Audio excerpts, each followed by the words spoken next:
만나면 좋은 친구 MBC.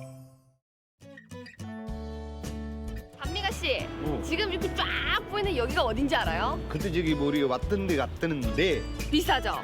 어 맞아요. 그러니까 이게 한국 전쟁 당시에 부산이 피난 수도였거든요. 그렇지 근데 이렇게 산 중턱에 집을 짓고 살다 보니까 마을이 형성이 됐어요. 그렇지 근데 우리가 알고 있는 이야기는 여기까지였거든요. 저희는 이 뒤에 오늘 숨은 뒷 이야기를 만나볼 겁니다. 어때? 숨은 거 찾으러 가실 분? 아싸 힘 넘친다. 갑시다. 오늘 많이 걸어야 돼. 알았어 Let's go. 삼복도로 곳곳에 우리가 몰랐던 숨은 이야기를 찾아왔습니다. 여행 함께 가시죠. 와 대박이다 여기. 경사 뭐야? 이거 아니야? 그러면 이 계단 몇 개인지 알아요? 몰라 계단이 몇 개인지 내가 문제 아니고 내가 지금 어떻게 올라가야 되는지 생각하는 거야 168개 계단이에요. 근데 168? 경사가 45도 각도. 어. 어마어마하지.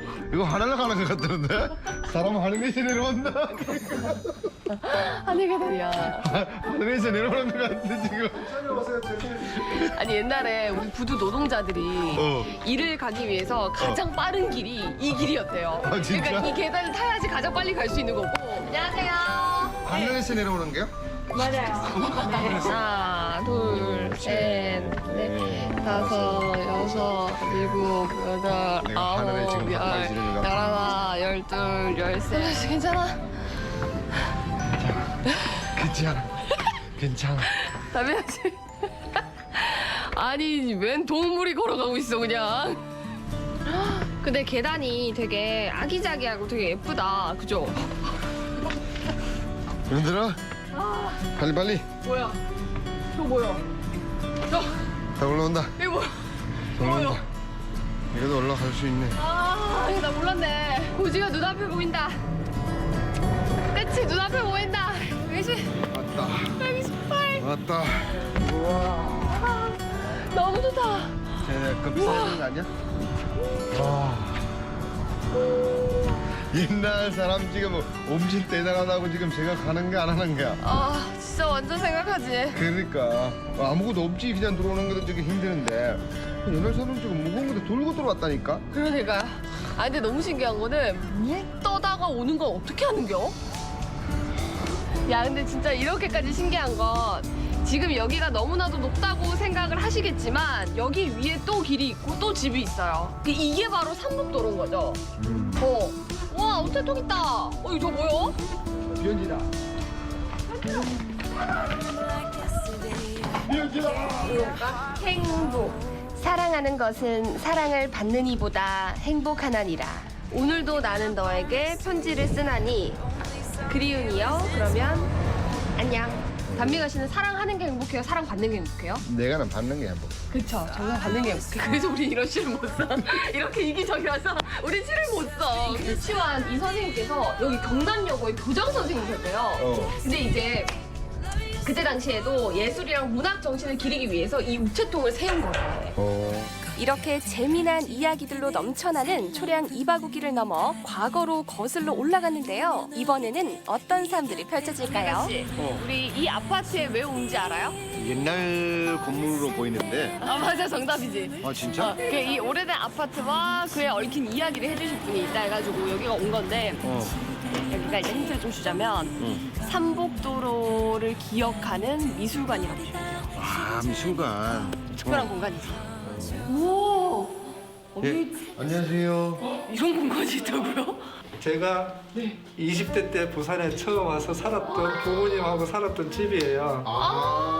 그런 어떤 추억들이 서려 있는 곳이고 제가 이제 이 갤러리를 2017년에 만들었는데 그 사진 작가들이 특히 다큐멘터리 작업하시는 작가님들이 이 전시할 수 있는 공간이 잘 없어요. 네. 그래서 여기에 비좁지만은 그래도 열의가 있는 작가라면 이 공간에서 충분히 자기의 작업을 보여줄 수 있지 않을까. 아지랭이가 피어나는 것처럼. 그러니까요. 네. 아, 저 이거 보려고 계속 이러고 있었거든요. 아, 그게 아니라. 그러니까 밑에를 보면은 목욕탕에서 우리가 살짝 훔쳐보는 듯한. 그쵸. 약간 이렇게. 네.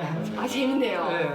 작가의 아이디어가 대단하죠. 부산의 변화를 위에 높은 곳에서 내려다보면서 이렇게 또 선생님들하고 관람객들이 와서 그러한 것들을 보고 이슈에 대해서 이야기할 수 있는 재미난 공간이라고 생각합니다. 정말 의미가 깊은 공간이었습니다. 아니 저희 초량에 가면은 꼭 먹어야 되는 게 있어요. 그게 뭔지 아시는 분? 감자탕. 지금 날씨 춥다고 지금 먹고 싶은 거 이야기하는 거죠. 또. 감자탕 아니죠. 초량 돼지갈비 골목을 찾았는데요. 부산의 이야기를 간직한 음식입니다. 대박. 오. 갈비집 진짜 많아요. 네, 이거 보니까 맞습니다. 지금 골목길에 네. 이거 왜 이렇게 많아요? 옛날부터 많이 있었다 하는데 정확한 저기는 제가 잘 모르겠고요. 삼복도를 하신 분들이 부두에 많이 다니셨고 그분들이 이제 힘드시니까 퇴근하면 많이 오셔가지고 한 잔, 두 잔 드시다가 이제 갈비집 한 집, 두 집 생겨나기 시작해가지고 많이 됐답니다. 이렇게 부산의 역사와 함께 맛있게 구워지는 초량 돼지갈비. 28년 동안의 특별한 비법이 있지 않을까요? 지금 냄새만 맡더라도. 이거 저희가 볼게요. 아니요, 제가 다 구워드려요. 양념은 잘 타거든요. 네. 잘 타니까 손님들이 잘 태우셔, 잘 못 먹어. 그래가지고 네. 손님이 많을 때는 제가 막 뛰어다니면서 뒤집어주고 이래. 이 정성이 28년의 비법이 아닐까 싶더라고요. 맛있게 구워주신 돼지갈비 맛은요? 와. 할 말이 없어. 일단 첫 번째로 양념이 정말 개운하고 맛있어요.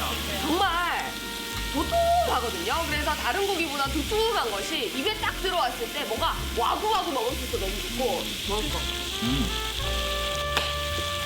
역시 여행은 뭐다? 음식이다. 그렇죠. 뼈에 붙은 고기가 가장 맛있는 거거든요. 뼈에 붙은 살이. 갈비랑 뼈, 뼈랑 갈비. 와. 이렇게 맛있게 즐겼다면 다시 떠나야겠죠.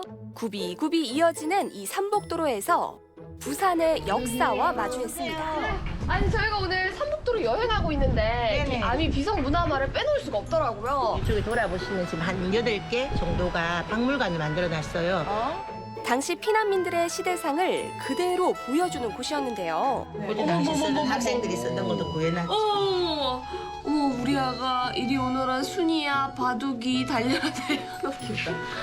진짜 옛날에 생각이 그대로다. 내가 배우는 거하고 똑같네요. 아니 여기 뭐 김치를 담그나? 김치 나는 거 아니야?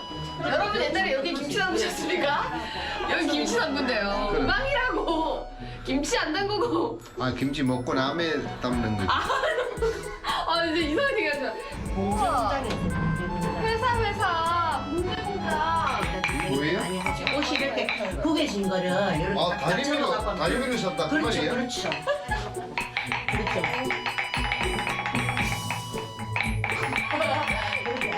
그냥 집에 집, 가정집. 집 가정집 밥상이에요. 공간이 공간이 앉아봐요. 나 먹는다. 오빠 들기 전에 지금 먹지 마라. 그런 거 못 배우나? 못 배우나? 이게 우리 엄마한테 맞으냐고 이런 숟가락으로. 와, 내거 봐봐. 오, 여러분 저는 이런 애가 너무 큰 거 아니에요? 아니 이거는 좀 그런데 이거 입에도 다 안 들어가겠다. 이게 진짜 저기 뭐 지금 부산의 역사가 또 하나 배웠네요. 아, 진짜 재밌어요. 모르는 게 많아가지고 여기 배울 게 진짜 많아요. 갤러리에서 작가님이 해주신 이야기인데 이 아파트를 보면서 지금에서야 아파트 서 있는 걸 보면서 아파트 몇 평인지 아파트 무슨 아파트인지 막 서로 자랑하고 살지만 사실은 누가 살 건지가 가장 중요했다며 옛날에 우리 삼복도로에서는 그게 가장 중요하지 않았을까라는 생각이 좀 들어요. 거기 아까 저기 김치 담는다고 했잖아요. 그래서 저기 기억 많이 요강. 그거 저기 기억 많이 나왔지.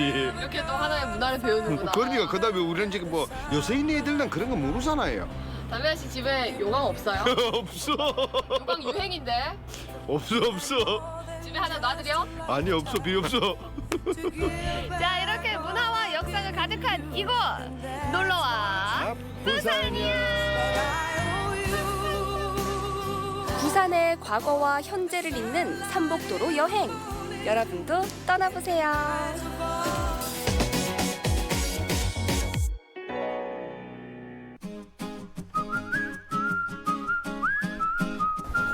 가을은 여행하기 좋은 계절이기도 하지만 문화활동을 하기에도 정말 좋은 계절이죠. 오늘은 저와 함께 이곳 국립아시아문화전당에서 멋진 전시 함께 둘러볼까요?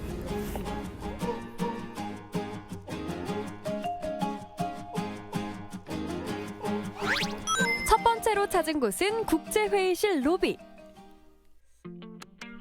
이곳에서는 연대와 환대라는 이름의 전시가 진행 중인데요. 한국과 요르단의 수교 60주년을 기념해 열리는 특별 전시랍니다.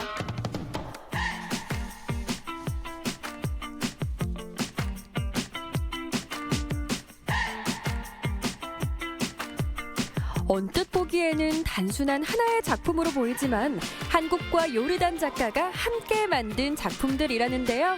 자세한 설명이 필요하겠죠? 네, 작가님 반갑습니다. 네, 지금 이 뒤쪽으로 보이는 작품들이 직접 작업을 한 작품이잖아요. 네. 어떻게 오가면서 작품이 완성이 됐는지 소개 먼저 해주세요. 예를 들면 이거는 이제 망고라는 친구가 작가가 저에게 그림 2개를 주었어요. 그래서 그 위에다가 제가 하는 작업의 방식으로 그림을 바꾼 것이고요. 이런 식으로 이제 작가들이 자기 오브제와 물건과 드로잉과 뭐 페인팅과 나머지 것들을 주었을 때 그걸 새 작업으로 탄생시키는 작업을 했습니다. 한국과 요르단 작가들이 교환일기를 쓰듯 서로의 작품을 교환하며 완성한 작품들인데요. 서로를 향한 믿음과 존경이 있었기에 가능한 작업이었습니다. 요르단 작가 2분을 초대해 작가와의 대화도 마련했는데요. 작품에 대한 소개와 작품을 완성하며 느꼈던 감정들을 관객들과 공유합니다.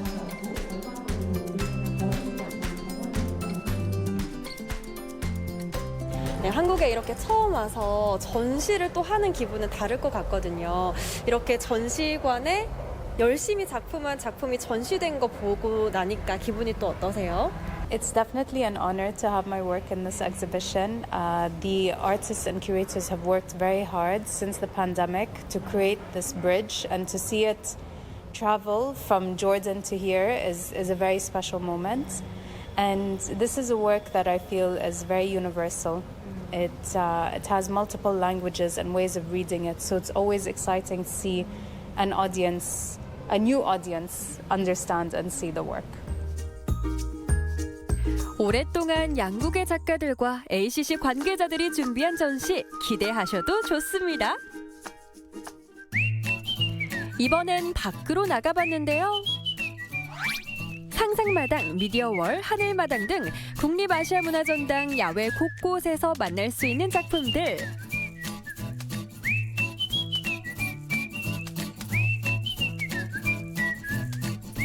관객에게 한 걸음 다가간 관객 친화형 전시랍니다. 네, 이번 전시 반디 산책 지구와 화해하는 발걸음 전시는 인류세 시대의 어제, 오늘, 내일을 돌아보는 야외 전시입니다.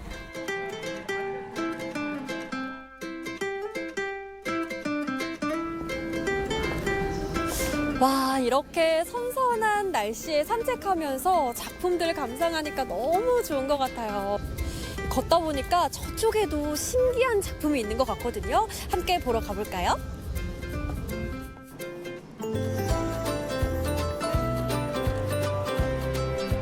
일상 속에서 쉽게 만나볼 수 있는 일회용 봉투, 플라스틱들로 만들어낸 생물, 환경보호에 대한 심오한 메시지가 담겨 있습니다. 평소엔 텅 비어있는 이 소방도로도 하나의 거대한 전시장으로 변신하는데요. 건물 외벽과 바닥을 활용하는 미디어 파사드 전시장입니다. 네, 작가님 안녕하세요. 안녕하세요. 네, 먼저 작품 소개 부탁드려요. 네, 이번에 제가 출품하게 된 작품은 길다란 지구 픽토그램 정글이라는 작품입니다. 네. 그래서 이 길다란 소방도로에 이제 투사되는 그 영상을 제가 제작을 하게 되었는데요. 그 인간의 시점에서 바라보는 자연, 그리고 자연의 시점에서 바라보는 인간, 이런 컨셉으로 작품을 제작하게 되었고,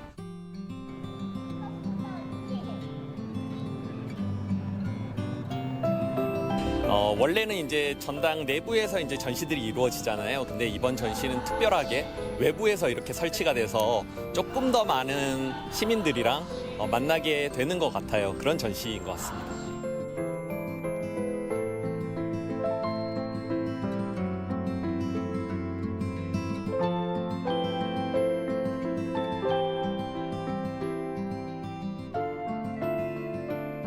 여러분들도 자연을 한번 다시 생각해보고 그리고 일상 속에서 조금 자연 보호를 할 수 있는 그런 실천들을 좀 하셨으면 좋지 않을까 저는 그렇게 생각하고 있습니다.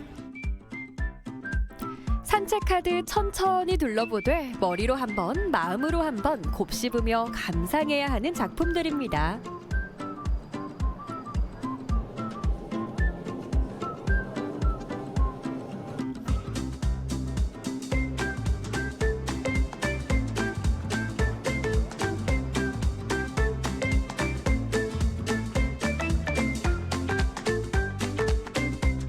미디어 파사드처럼 어둠이 내려야 감상할 수 있는 작품들도 있습니다. 특히나 이 밤 산책은 가을에 누릴 수 있는 특권 아니겠어요? 가을밤의 감성을 깨워줄 밤 산책. 국립아시아문화전당에서 가능합니다.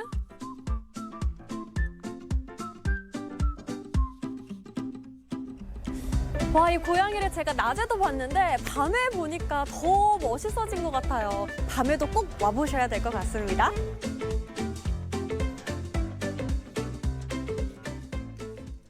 제가 오늘은 2가지 전시만 소개를 해드렸지만 이곳 ACC에서는 더 많은 전시와 공연 또 행사가 진행되고 있습니다. 놓치면 손해니까요. 지금 ACC로 놀러와 보시죠. 색다른 요르단의 문화도 엿봤다가 의미 있는 산책까지 국립아시아문화전당이 아니면 만나볼 수 없는 전시들 이제 여러분이 감상할 차례입니다.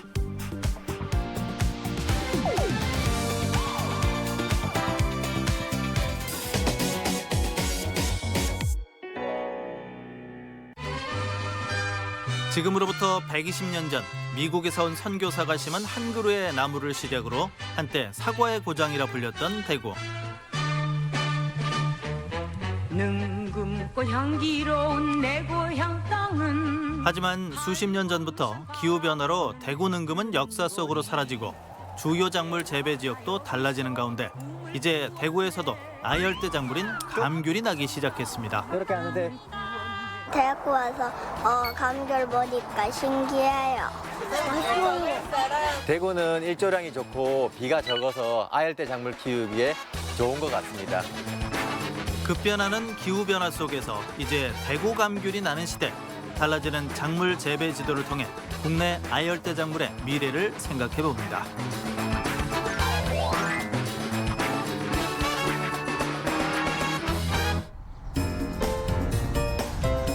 대구의 명산 팔공산자락. 수십 년 전까지만 해도 가을마다 붉은 사과로 물들었던 이곳은 이제 제주도에서나 볼 법한 주황빛 감귤이 주렁주렁 열리기 시작했는데요. 저희 농원의 귤은 하래 조생이라는 귤로 지금 10월 중순에서 한 11월 초까지 지금 수확 예정에 있습니다. 나무가 점점 자랄수록 매년 조금씩 생산량도 늘어나면서 지난해부터는 시민들을 대상으로 제철 감귤 수확 체험도 하고 있습니다. 여기 옆에 뭐가 있어요? 제주도에서만 볼 수 있는 귤이 우리 여기 대구에도 있네? 저기 지지네.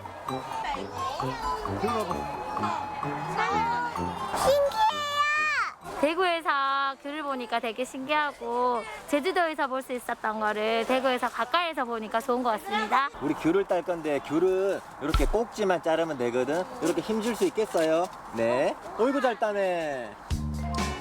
어이구 잘하네요. 감사합니다. 네.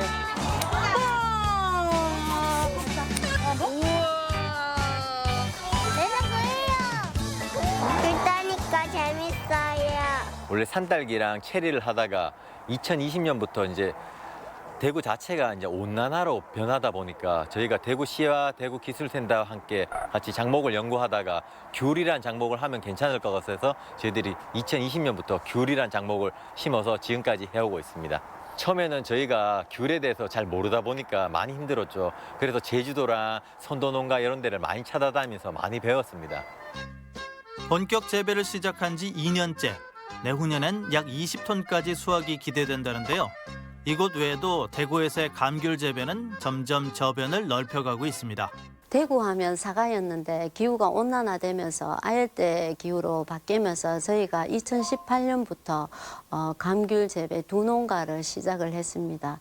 그리고 지금 현재 시설 하우스로 확대를 하면서 6농가에 약 1.5헥타 정도 재배가 되고 있는데 대구 지역 특성상 소비자 대상으로 체험형으로 운영하는 농장과 또 대형마트, 로컬푸드 판매장 쪽으로 유통을 하고 있습니다.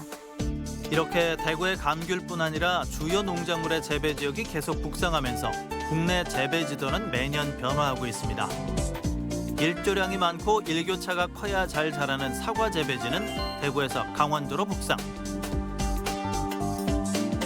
반면 서늘한 고지대에서 잘 자라는 강원도의 특산물 고랭지 배추는 점점 재배 지역이 줄고 있는 상황. 한반도에서도 온난화에 따라서 알대 기후 지역이 크게 확대되고 있습니다. 대관령을 중심으로 강원도 일부 지역을 제외하고는 2070년 이후에 거의 모든 지역이 알대 기후에 속하게 될 거란 전망도 있는데요. 이에 따라서 사과, 복숭아, 배, 포도, 감 등 대부분 특화 작물을 대구 경북에서 재배하기 어려울 거라는 예측도 있습니다. 이에 따라서 지역에서도 알대 작물에 대한 좀 관심이 높아지고 있습니다. 국내 평균 기온이 전 세계 평균보다 2배 이상 높아지면서 바나나, 망고 등 다양한 아열대 작물이 국내에서 생산되고 있는데요. 선효동 대표도 감귤에 이어 올겨울 레몬과 한라봉 수확을 앞두고 있습니다. 대구가 진짜 여건이 좋은 것 같습니다. 대구 같은 경우에는 날씨가 워낙 더우니까 말 그대로 아열대 키우기에 딱 좋은 조건을 가지고 있고, 대구 같은 경우에는 땅도 좋고 비도 적게 와서 햇빛도 많이 쬐서 다른 지역보다 저희 봤을 때는 당도가 1, 2도는 더 높다, 이렇게 생각하고 있습니다. 말란 김에 즉석에서 해본 당도 측정. 감귤 평균 당도보다 훨씬 높은 15.7브릭스가 나왔네요. 아이들도 새콤달콤 대구 감귤의 매력에 퐁당 빠졌습니다. 콩당아 더 먹고 싶으면 더 주세요, 이렇게 씩씩하게 얘기하는데. 너무 맛있어요. 우주만큼 맛있어요. 제주도하고 대구귤하고 별 차이가 없어요. 너무 맛있어요. 이게 더 단 것 같아요. 대구에서 딴 것을 바로 먹을 수 있어서 너무 신선한 것 같고 좋은 것 같습니다. 예, 자주 이용할 것 같습니다. 11월 초까지 맛볼 수 있는 대구 감귤. 아름아름 입소문을 타고 대구는 물론 전국 각지에 택배 판매되고 있습니다.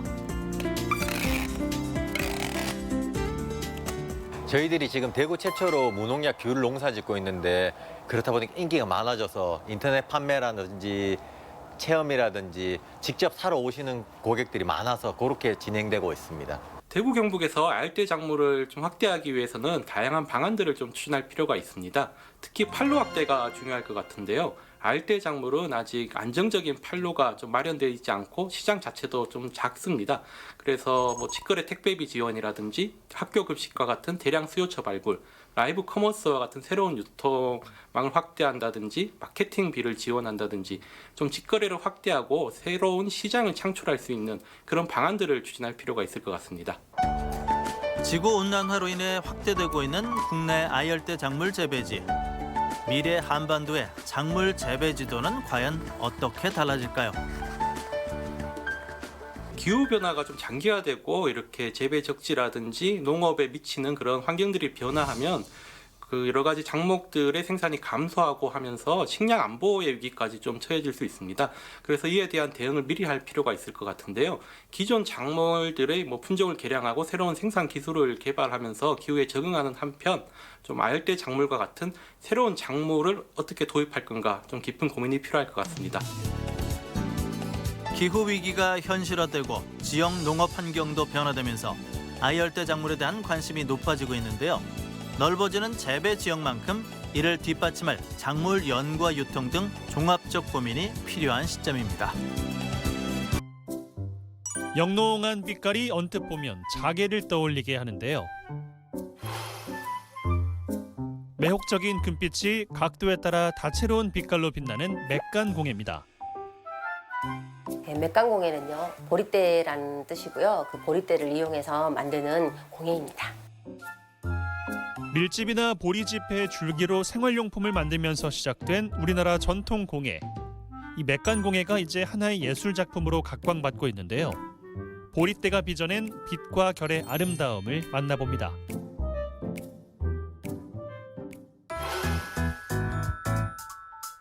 광양읍에 위치한 작은 공방, 이곳에서 생활공예 작가 김혜란 씨를 만났습니다. 그녀의 손에 들려있는 건 다름 아닌 보리대입니다. 이 작업은요, 맥간공예를 하기 위해서는 보리대를 펴가지고 평평하게 하는 이런 밑작업입니다.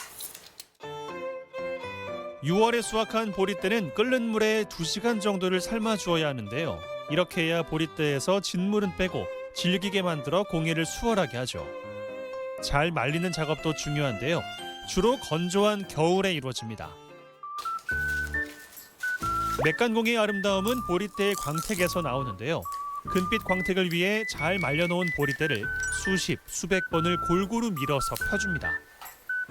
밤에 저 혼자 앉아서 보리대를 밀으려고 착 이렇게 뜯을 때 그 착 갈리는 소리가 정말 경쾌하고 좋거든요. 그게 속이 다 후련해요. 아마 그 시원함 때문에 자꾸 찾게 되는 것 같고, 또 밀었을 때 보리대가 주는 그 우리가 알 수 없는 그런 면이 또 있어요. 근데 그게 시간이 지나면 지날수록 더 가슴에 와닿으니까 너무 좋아요. 보리대를 사용하기 알맞게 잘 펴줬다면 다음은 양면 테이프 형태의 도안에 보리대를 붙여주는데요.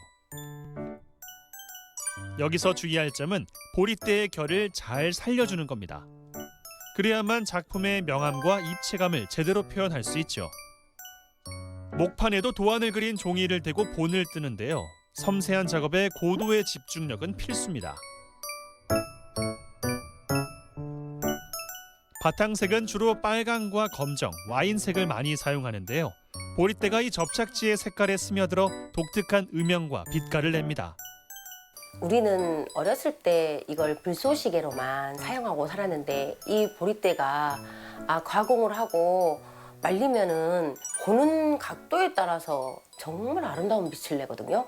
계속 만들다 보면은 그 작품에 대해서 굉장히 많은 이해관을 갖게 돼요. 그래서 제가 이 작품을 할 때마다 너무 소중하고 그 하는 시간마다 너무 좋았습니다. 보리대 결을 잘 살려 자른 조각들은 심혈을 기울여 목판에 붙여주기만 하면 되는데요. 각기 다른 색과 결을 지닌 보리대 조각을 마치 퍼즐 조각을 맞추듯 하나하나 이어 붙여주면 자연의 색으로 빚어낸 금빛 작품이 조금씩 완성됩니다. 흙에 따라서 2주도 걸리고 한 달도 걸리고, 그리고 작품을 다 하고 나서 오칠하는 과정이 있는데 그 오칠하는 과정이 2주가 걸립니다. 그리고 겨울이나 가을, 겨울에는 조금 더 오칠이 마르지 않기 때문에 더 오래 걸리기도 합니다. 세공이 끝난 뒤 7번의 오칠을 반복하면 맥간공예의 참 매력을 만날 수 있습니다. 색이 다른 보리대로 명암을 준 덕분인지 생동감마저 느껴지는데요. 이게 보리대라니 믿어지시나요? 맥간공예를 처음 본 사람들은 와, 이게 정말 보리대라고요? 이렇게 저에게 계속 물어봐요. 그래서 제가 실제로 보리대하고 이렇게 펴는 것을 보여주면서 이게 전시회 할 때 이렇게 보여드렸더니 이게 진짜 보리대였던가 하면서 이렇게 밀어주면은 그 반짝이는 거에 우리가 알지 못한 보리대한테 이런 매력이 있다니 이렇게 생각을 하시더라고요. 김혜란 작가는 3년 전 우연한 기회에 맥간공예의 길에 들어섰는데요. 각종 대회에서 수상하면서 실력도 입증받았습니다. 지금은 작품 활동 외에도 맥간공예의 매력을 알리기 위해 많은 노력을 하고 있는데요. 잘 계셨어요. 네. 오늘은 이렇게 보리대 맥간 시트로 하는 체험을 해볼 건데요. 거울이 완성되는 것을 해보겠습니다. 보리대 하나를 한가운데 맞춰서 이렇게 붙이고, 원본은 동그랗게, 부분 도안은 네모나게 그대로 잘라주시면 돼요. 도안 딸 때 선 안으로 약간 따준다 생각하고, 검정선에 그대로 맞추어서 검정선 안쪽으로 따준다 생각하고. 맥간공예에 관심 있는 시민들을 대상으로 수업을 진행하고 있습니다. 초보자라도 쉽게 따라할 수 있도록 맥간공예 시트를 사용하고 있습니다.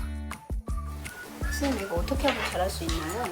먼저 센터가 되는 중앙을 먼저 찾은 다음에 치고 번호와 번호 사이에 그 사이 간을 잘 보면서 골고루 똑같이 주는 게 제일 잘합니다.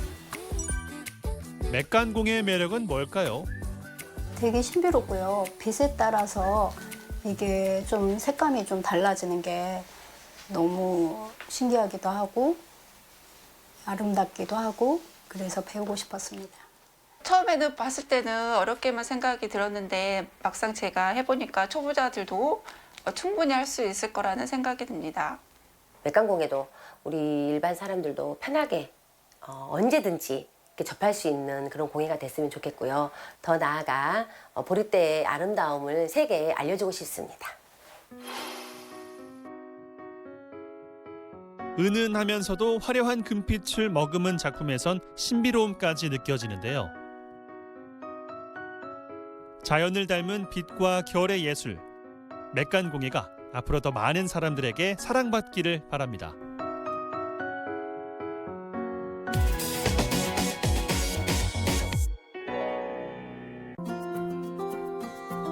대전 시립미술관이 국립미술관 최초로 시민들에게 수장고를 개방하는 전시를 마련했습니다. 25년 동안 수집해온 작품들이 예술의 자리를 찾아가는 특별전인데요. 회화에서 조각, 설치미술까지 실험성과 창의성 가득한 예술 작품들을 한자리에서 만날 수 있는 보물창고. 지금 만나러 갑니다.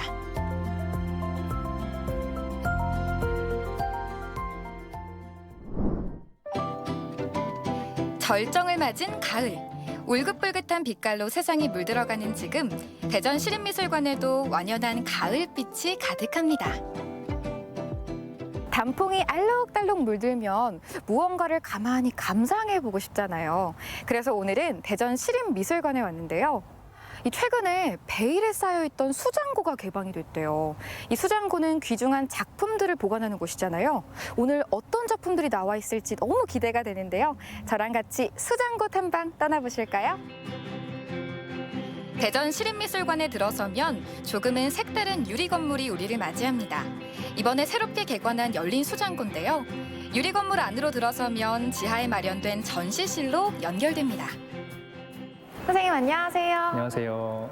아니 보니까 이 수장고가 이번에 새롭게 열리게 된 것 같은데 특이하게도 지상이 아니라 지하에 만들어져 있네요. 미술관 조각공원을 많은 시민 여러분께서 사랑해주고 계신데요. 야외 공원 환경을 보존하고 또 작품을 위해 안정적인 온습도 환경을 유지하기 위해서 지하에 건립하게 되었습니다. 그동안 시대를 반영한 작품들을 꾸준히 수집해온 대전 시립미술관. 국립미술관 최초로 열린 수장고를 기획하고 지난 5년 동안 준비를 해왔는데요. 새롭게 완성된 3곳의 전시실에서 그동안 수집해온 작품들을 전시하고 있습니다. 이 대전 시립미술관에 소장품들이 굉장히 많잖아요. 근데 그 중에서도 이 열린 수장고 특별전이 열리게 된 건데 개관의 의미가 좀 궁금해요. 대전 시립미술관은 1998년 처음으로 개관했습니다. 벌써 25년이 넘었는데요. 그동안 1,400점 정도의 예술작품이 수집되었습니다. 그래서 이제는 새로운 수장고가 필요할 단계가 되었고 저희가 준비를 해서 올해 10월 4일에 열린 수장고라는 새로운 공간을 만들고 소장품들을 여러분들께 보여드리게 됐습니다. 근데 열린 수장고의 특징이 한 가지가 있는데요. 그 전에 수장고는 큐레이터나 미술관 관계자만 볼 수 있었는데 이제 열린 수장고는 시민 여러분들께서 언제든지 오셔서 소장품을 볼 수 있는 이런 특별한 예술의 자리입니다. 열린 수장고에는 말 그대로 시민 모두가 예술 작품들을 직접 만나고 또 즐길 수 있도록 준비되었는데요. 다양한 분야 73점의 작품들이 시민 여러분들을 기다리고 있습니다. 지금 여기 있는 작품들이 1차로 선별된 작품들이라고 들었는데 그 후에도 좀 새롭게 작품들을 만나볼 수 있는 거죠. 이번에 첫 번째로 소개하는 작품이 73점이고요. 내년에도 한 2차례 정도 교체하면서 주기적으로 새로운 작품들을 선보일 예정입니다. 들어보니까 작품의 소재, 형태, 크기에 따라서 이 전시 공간을 다 다르게 하셨다고 들었거든요. 네, 지금 보시면 가운데 있는 거치대에는 크기가 큰 조각 작품 위주로 전시되고 있고요. 오른쪽에 있는 고정식 수장대에는 조각 공예 작품들 보여드리고 있고, 뒤쪽에 있는 인출식 수장 4개는 회화 작품들을 보여드리고 있습니다. 여기 보니까 전시된 작품들이 굉장히 많은데 그중에서 좀 소개해 주실 만한 작품도 있을 것 같거든요. 네, 여기 있는 마크 시잔 작품 소개해드리겠습니다. 이 작품이요? 네. 선생님, 이 작품은 살아있는 것 같으면서도 살짝 오싹한 느낌까지 들거든요. 어떤 작품이에요? 네, 2015년에 만들어진 마크 시잔이라는 작가의 포옹이라는 작품입니다. 하이퍼 리얼리즘이라고 하죠. 네. 아주 극현실주의 작품인데요. 사람의 모습을 그대로 재현한 듯한 이 작품은 이 두 남녀가 굉장히 나이를 먹은 모습인데 서로 안고 있는 그 모습이 마지막 이별 전에 포옹을 하면서 슬픔을 나누고 있는 듯한 그런 모습입니다. 뭔가 이 육체의 마지막 순간도 함께하고 싶은 이 마음이 이 주름살 하나하나에서도 굉장히 느껴지는 것 같아요. 이 작품 보니까 좀 다른 작품들도 한번 보고 싶은데 소개해 주실 만한 게 있을까요? 네. 한번 보러 가실까요? 김동료 작가의 나비들, 불상이라는 작품인데요. 진짜 멀리서 보면 이게 나비라는 것을 알 수 없고 불상의 모습을 띠고 있는데 가까이서 보면 나비 하나하나가 모여가지고 불상의 모습을 이루고 있는 걸 알 수 있습니다. 이 불상은 여러분들이 잘 알고 계시는 방가사유상이라는 불상에서 모티브를 한 작품이고요. 세필로 아주 세밀하게 그려진 나비들을 볼 수가 있어요. 그래서 이 나비들이 멀리서 봤을 때는 이렇게 뭔지 모르겠다가 가까이 봤을 때 나비인 것처럼 이미지의 약간 혼란 그런 것들을 보실 수 있는 재미있는 작품입니다.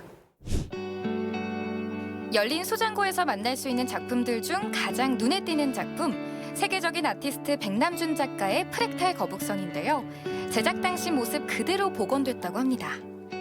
여기 있는 거북선은 시립미술관 로비에 있던 작품이잖아요. 이번에 수장고로 이렇게 옮겨지게 됐는데 어떻게 옮겨지게 된 건가요?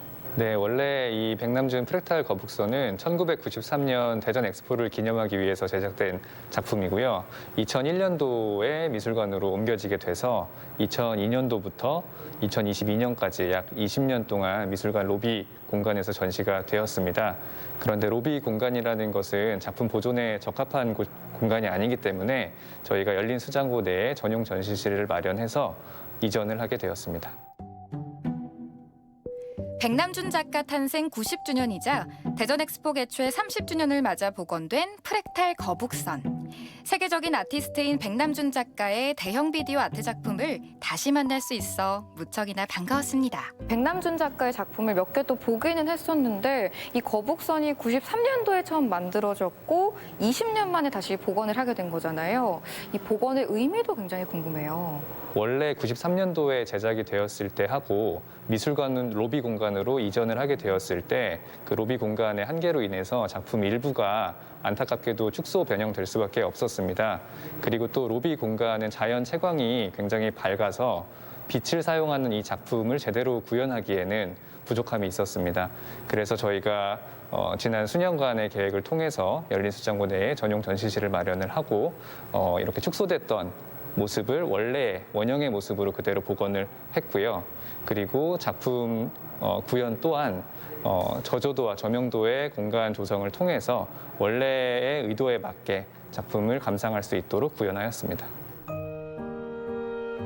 프랙탈 거북선이 오래된 전자부품들로 구성된 작품인 만큼 보존과 관리를 위해 아쉽지만 오후 2시부터 4시까지 하루 2시간만 가동한다고 합니다. 첨단 전자제품과 인간의 공존을 예술로 표현한 백남준 작가. 이번 전시에는 생전 그의 작품 활동을 기록한 영상도 함께 준비되어 있어 작가의 작품 세계에 대한 시민들의 이해를 돕고 있습니다.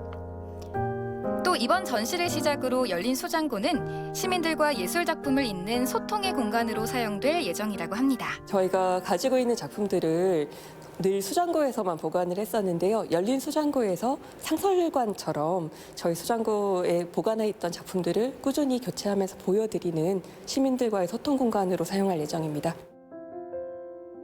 대전 시립미술관이 25년에 걸쳐 수집해온 수준 높은 예술 작품들. 열린 수장고를 통해 시민들과 함께하는 대전의 보물로 거듭납니다. 기존의 수장고는 폐쇄적인 공간이었다면 이번에 열린 수장고는 관람객들이 가까운 곳에서 작품을 즐길 수 있어서 더 의미가 큰 것 같아요. 마치 몇십 년 동안 숨겨진 비밀 창고를 거니는 느낌이랄까요? 여러분도 대전 시립미술관 열린 수장고 꼭 오셔서 숨겨진 보물들 많이 관람하시길 꼭 추천드릴게요. 깊은 수장고 속 시민들과 조금은 멀어져 있던 예술 작품들. 이제 열린 수장고를 통해 시민들의 곁으로 찾아왔습니다.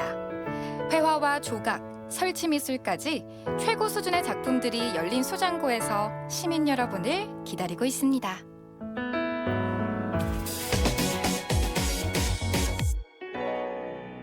엄청 커요, 엄청 커. 달고 진짜 맛있어요. 살기 좋은 고장으로 손꼽혀온 충북 진천에 아주 특별한 대추가 있습니다. 자두만큼 크고 무엇보다 아삭하고 맛있는 생거진천 대추. 지금 만나봅니다. 안녕하세요, 이민아입니다. 제가 나와 있는 이곳은 진천의 롱다리입니다. 제 다리처럼 길어서 롱다리가 아니고요.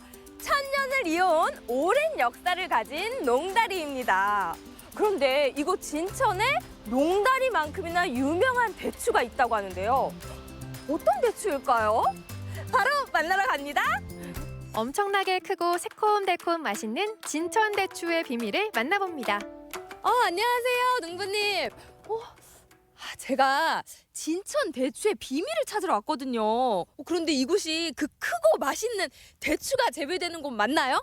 네, 맞습니다. 예, 제가 황실대추 농사를 짓고 있는 바로 농부입니다. 크고 맛있는 진천 대추를 재배하고 있는 신고호 농부. 오늘의 주인공 신나는 농부입니다. 아니, 어떻게 대추가 이렇게 커요? 7, 8년 동안 제가 농사를 짓고 연구 끝에 이렇게 맛있고 새콤하고 달콤하고 이런 맛있는 황신대추를 만들게 됐습니다. 이게 맛도 좋다고요? 그럼 맛 좀 볼게요. 잠깐. 드시기 전에 우리 대추 농장에 들리셨으니까 대추 좀 한번 따는 체험 좀 해보고 좀 맛있는 황신대추 한번 드셔보는 게 어땠어요? 일을 하라고요? 네. 미나 씨, 세상엔 공짜는 없어요. 짜잔! 나는야 신나는 농부 전문 리포터. 작업복 챙겨 입고 대추 수확에 나서봅니다. 비닐하우스 안에 대추나무가 재배되고 있고요. 나무마다 커다란 대추가 주렁주렁 열려 있답니다. 아니, 농부님, 이거 뭐 다 하얘갖고 딸 게 하나도 없는 것 같은데 뭐 어떤 걸 따면 돼요? 네, 이렇게 좀 약간 불구스러운 그 대추 요것만 골라갖고 따는데요. 그냥 자구땡이면 옆에 것도 다 떨어지니까 안 되고요. 조심할 점이 한 번 있어요. 대추나무에 잔가시가 있걸랑요. 네. 잔가시를 피해서 이렇게 하나씩 이렇게 따시면 됩니다. 줄기를 네. 가까이 잡고 네, 이렇게. 네. 약간만 힘을 주면 톡 하고 따지는 대추. 작업이 너무 쉬운데요. 즐거운 마음으로 대추를 수확해봅니다. 크기가 크다 보니 조금만 따도 금방 주머니에 대추가 가득하네요. 아니, 잠깐만요. 귀한 대추를 그렇게 막 떨어뜨리면 어떡해요? 아이고, 자꾸 떨어져. 안 보셔야 되는데. 조용히. 비밀. 이게 쉽지가 않네요. 쉬울 줄 알았는데. 아이고. 응? 아이고, 미나 씨, 이 귀한 황신대추를 이렇게 떨어뜨리면 어떡해요? 이거 큰일 났네. 아이고, 이러면 곤란한데. 오늘 미나 씨 오늘 하루 종일 여기서 이 품삯으로 일하고 가야 되겠어요. 이거 제가 그걸 물어내야 돼요? 일손봉사 오셨는데 좀 열심히 좀 주스세요. 실수를 만회하기 위해 더욱 열심히 수확해봅니다. 배추도 아니고 단추도 아니고 대추.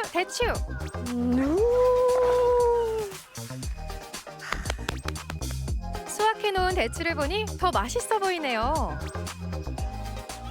제가 이제 수박 농사를 지금 한 20년 동안 하고 있습니다. 근데 수박은 봄에부터 시작을 해갖고 일손이 많이 좀 들어가요.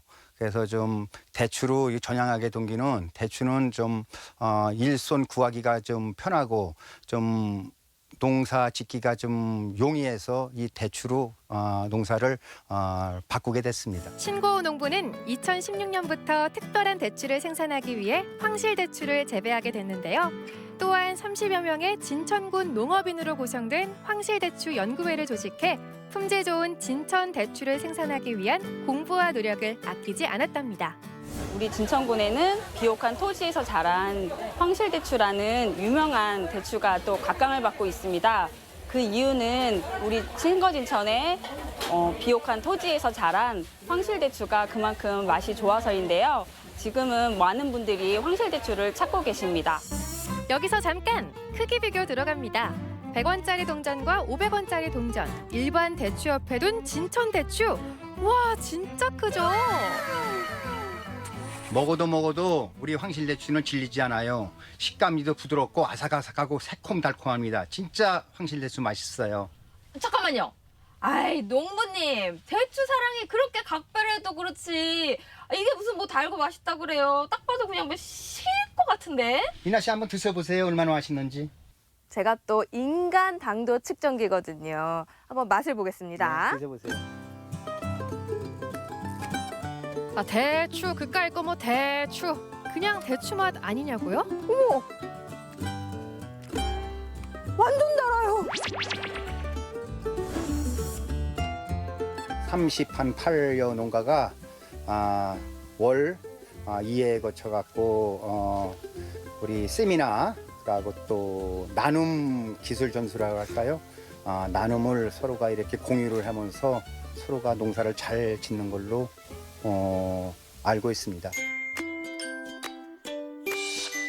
정성껏 수확한 대추는 선별장으로 보냅니다. 이곳에서 자동 선별기를 통해 빅사이즈 대추부터 작은 크기의 대추까지 크기별로 선별 작업을 하게 된답니다. 선별이 끝나면 소비자에게 보내기 위한 포장 작업을 진행하는데요. 어떤 걸 이렇게 골라서 담으면 되나요? 대추는 일단은 이렇게 깨끗하고 상처 없는 것들을 골라서 이렇게 담아주시고 너무 많이 익었거나 무른 게 있으면 이렇게 옆으로 빼주시면 돼요. 일반 대추보다 4배 이상 크고 씨가 작아 과일처럼 생으로 먹기 좋으며 껍질이 얇고 부드럽고 당도가 우수한 진천 대추. 앞으로 소비자들에게 더 많은 사랑 받게 되겠죠? 진천에 쌀만 좋은 줄 알았는데 이렇게 맛있는 대추가 있는지 몰랐습니다. 크다, 달다, 특별하다. 생거진천 대추! 풍요로운 계절 가을. 예로부터 살기 좋기로 소문난 충북 진천에 아주 특별한 대추가 열립니다. 자두만큼 크고 무엇보다 아삭한 식감에 달고 맛있는 진천 대추. 꼭 기억해주세요.